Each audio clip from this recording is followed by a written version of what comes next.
Hey guys, this is Austin. If you bought a single Bitcoin a year ago, you would have paid just under $1,000 for it. However, if you want to sell that same Bitcoin today, it is worth over $17,000, which really begs the question, what exactly is a Bitcoin? The idea is that this is a virtual currency that isn't backed by anything physical. It's important to know that this isn't a stock, it is a currency. Now mind you, it's a little bit different than something like a US dollar or a euro or the yen, which are all backed by specific countries, but the same idea still applies here. And the main reason why Bitcoin is skyrocketing in value is because everyone wants to get their hands on them. So how does this all actually work? Well, unlike something like cash, which is printed by a government and I can hold it in my hand, Bitcoin relies on something called the blockchain. A simple way to understand this is to imagine a ledger.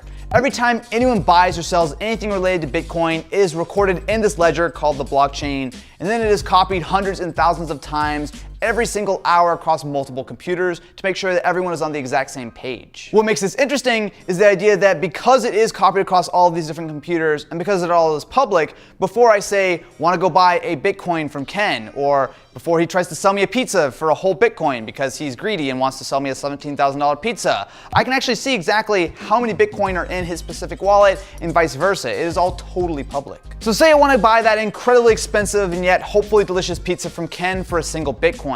Well, it works out from his end because he can look in my wallet and say, hey look, I have one Bitcoin there.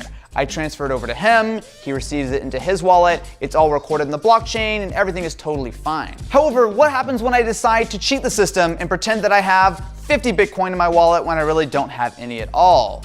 Well, the blockchain actually does a really good job of protecting against this. Because that ledger and that list of transactions is copied across so many computers, is updated multiple times per hour, the idea that I can just say, hey, I have 50 Bitcoin and try to tell Ken that, he can check, and unless I can access all of the thousands of computers every few minutes and change those numbers, which is not remotely practical, Ken is still going to be able to know that instead of my 50 Bitcoins, I have 0.001 Bitcoin. Because that blockchain has to be double and triple and quadruple checked by computers all around the world, you can actually set your own computer up to help mine Bitcoin.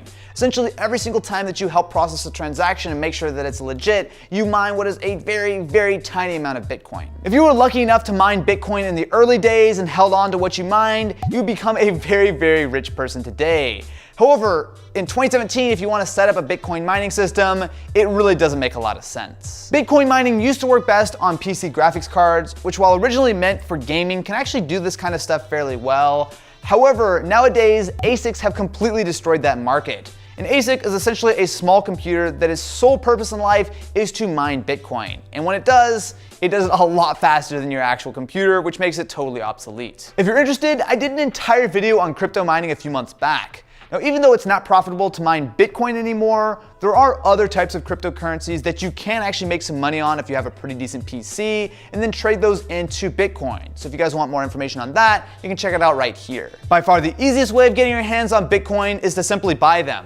But this is where I have to be very, very clear. This is not a normal investment. Not only does it just go up and down, but it goes wildly up and wildly down. So if you do decide to put money into Bitcoin, please keep in mind, this is a super risky investment, and that honestly, it could all disappear at any minute. Hopefully it won't, but just be careful. Prices really are wildly variable on Bitcoin right now. So last week, a single Bitcoin was worth about $10,000, but this week is worth about $17,000, and next week, it could be worth $25,000, or it could be worth $2,000. There's really no way of knowing. If all of that hasn't scared you off, then it actually isn't that difficult to get your hands on some Bitcoin. So the first thing you're going to need is a wallet to actually store them in. There are a lot of different ways of getting yourself a wallet.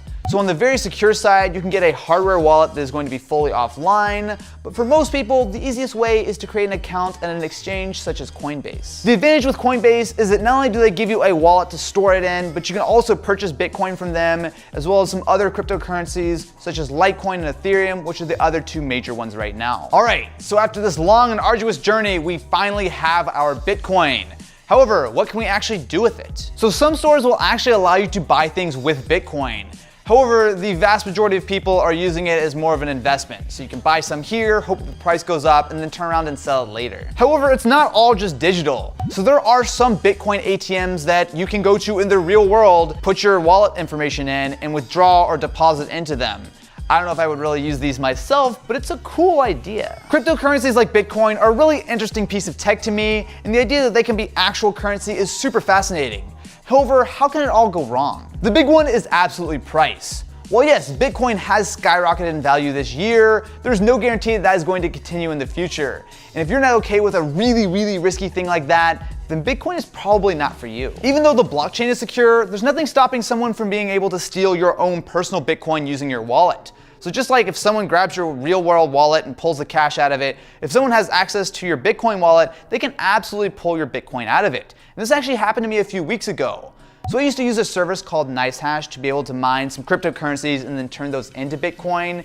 And as I was in the middle of mining, they were hacked and all of the Bitcoin were stolen, mine included. So, like anything, if you have your entire life savings under your bed, probably a bad idea. And if you keep all of your Bitcoin in one place, an equally bad idea. Hopefully you guys found this video useful and maybe learned a thing or two. If you want to know more about the mining side of cryptocurrencies, you can check out my video over here.